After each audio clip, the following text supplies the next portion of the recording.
વાઘોડિયા તાલુકામાંથી 1994 સાલ સુધી ડભોઈથી ટીબા narrow gauge railway train ચાલુ હતી। તે સમયે વાઘોડિયા, જરોદ, સામલિયા, સાવલી જેવા ગામોમાં અવરજવર માટે મુસાફરી કરતા મુસાફરોને સસ્તી અને લાભદાયક મુસાફરી કરવામાં મજા આવતી હતી, કેમ કે ભાડું ઓછું હોય અને આરામદાયક મુસાફરી કોને ના ગમે। પરંતુ જ્યારથી તે નેરોગેજ રેલવે બંધ થઈ ગઈ છે ત્યાંથી વાઘોડિયા તાલુકાની જનતાને રેલવેની મુસાફરી કરવા મળી જ નથી। વર્ષો પહેલા સદર નેરોગેજ રેલવેને બ્રોડગેજમાં રૂપાંતર કરવાની વાતો મોટા નેતાઓ દ્વારા ચાલતી હતી।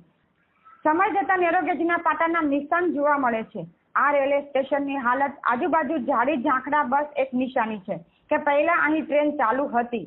કોઈ ટ્રેન અહીં જોવા મળશે તે એક ચર્ચાનો વિષય બન્યો છે।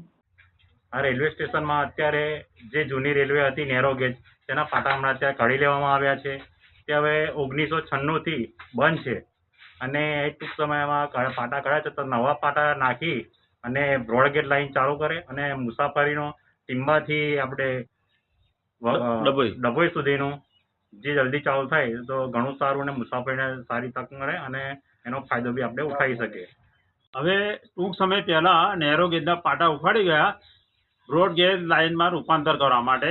એટલે અમારે તો રજૂઆતમાં એ જ કે ડભોઈ ટીંબા લાઇન બ્રોડગેજમાં રૂપાંતર થઈને વહેલી તકે ચાલુ થાય તો જે આંતરિક ઇન્ટરનલ ગામો છે એમને જે ચાલીને પેલા વાહનો પકડવા પડે રોડ પર, એની જગ્યાએ ટ્રેન ચાલુ થાય તો ઘણી જ ફેસિલિટી મળી જાય ઇન્ટિરિયર ગામોના લોકોને। હાલ થોડા સમય પહેલા રેલવે દ્વારા જૂની નેરોગેજ રેલવે લાઇનના પાટા તેમજ પાટામાં જોઈન્ટ લાકડા કાઢી નાખવામાં આવ્યા છે।